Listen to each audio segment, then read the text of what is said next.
welcome to Chemical News Report. Our top story tonight: a molecule has been spotted impersonating another molecule in the human brain. Authorities are calling it a case of structural mimicry. Our on-scene scientist, Dr. Aoun, is live with more details. Dr. Aoun, what's happening? Thank you, Hassan. We've identified the suspect as caffeine, which is a substituted xanthine compound, more specifically a 1,3,7-trimethylxanthine. Here's what makes it interesting in organic chemistry. It contains two fused heterocyclic rings, both rich in sp2 hybridized atoms. This makes the entire molecule planar and aromatic. These carbonyl groups act as hydrogen bond acceptors. And we have no hydroxyl groups, so caffeine does not hydrogen bond strongly. And the 3-methyl substituents increase hydrophobicity, which means less polarity and easier membrane crossing. All of this contributes to the molecular behavior we're seeing today. It appears that caffeine sneaks into the brain using its lipophilic properties, and it occupies sites meant for other structures. That sounds serious, Dr. Aoun. We now turn to our field reporter, Saleh, who interviewed the suspect. Saleh, what did caffeine say?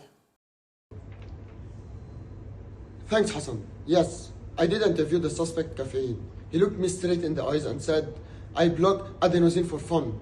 For fun, Hassan. This molecule is unhinged. And here's the victim, adenosine, exhausted, overwhelmed, and unable to bind to its receptor. Look at all its OH groups. This poor molecule is extremely polar. Hydrogen bonds everywhere. It's trying its best. Yes, Saleh is correct. Adenosine has several hydroxyls, making it highly polar and dependent on hydrogen bonding. However, caffeine is a different beast. Let's see what makes caffeine the perfect imposter. So, caffeine is aromatic. Electrons delocalized across the rings are what gives stability. And planarity allows caffeine to slide neatly into receptor pockets designed for flat molecules.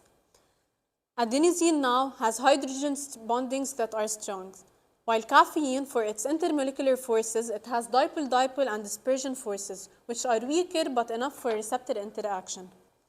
Those 3-methyl groups, they reduce caffeine's polarity and increase its ability to cross the lipid bilayer quickly, which was mentioned previously. Even though caffeine lacks adenosine's sugar, the arrangement of nitrogens and carbonyls matches the hydrogen bond acceptor position seen in adenosine's purine ring. So basically, caffeine looked at adenosine and said, "I can do your job, but faster." That's pure organic chemistry. Structure determines the function. Caffeine functional groups and aromatic rings mimic enough of adenosine shape in order to bind to adenosine receptors.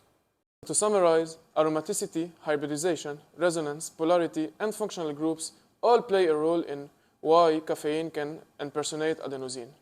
That's not magic, it's organic chemistry, and maybe a little bit of attitude. So that concludes today's edition of the Chemistry News Report. Stay caffeinated and stay curious.